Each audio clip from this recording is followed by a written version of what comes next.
தோழமை சொந்தங்களுக்கு பணிவான வணக்கங்கள். அன்புடன் KVS.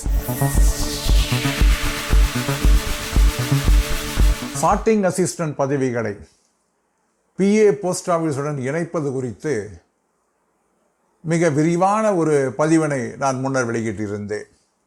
நிச்சயமாக நீங்கள் எல்லாம் பார்த்திருப்பீர்கள். அந்த நேரத்திலே ஒன்றை நான் வலியுறுத்தி கூறினேன்.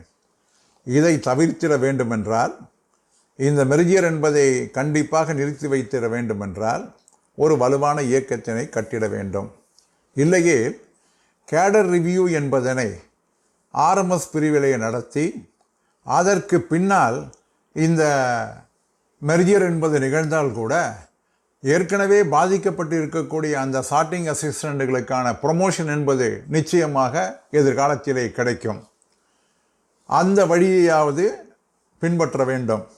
அப்படியும் இல்லை என்றால் அவர்களுடைய என் block seniority, postal assistant, sorting assistant இரண்டு பேருமே ஒரே விதமான நியமன விதிகளிலே தான் அவர்கள் தேர்ந்தெடுக்கப்படுகின்றார்கள்.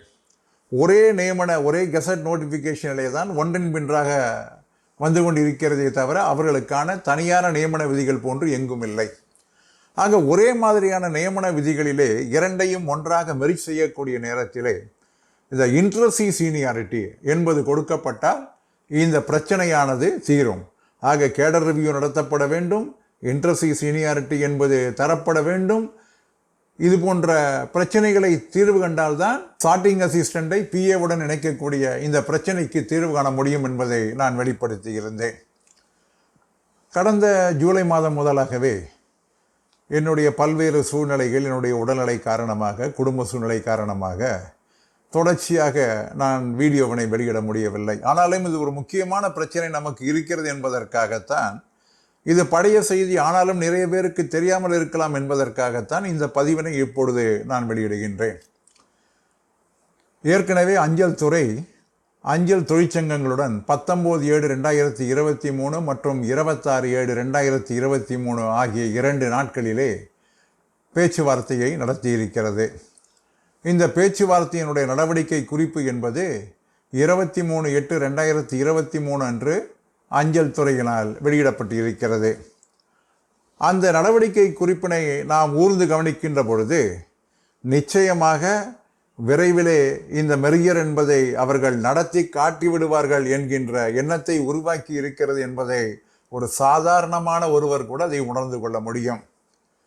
அந்த கூட்டத்திலே வற்புறுத்தப்பட்டது, சார்ட்டிங் அசிஸ்டண்ட்டுக்கும் PAவிற்கும் அந்த பணிகளிலே டிஃபரன்ஸ் என்பது இருக்கிறது என்று சொன்னார்கள். ஆமாம், 2 பேருக்கும் டிஃபரன்ஸ் இருக்கிறது. ஆனால் இந்த திட்டம் மூலமாக அவர்கள் PAவாக போகலாம், PA அவர்கள் SAவாக வரலாம்.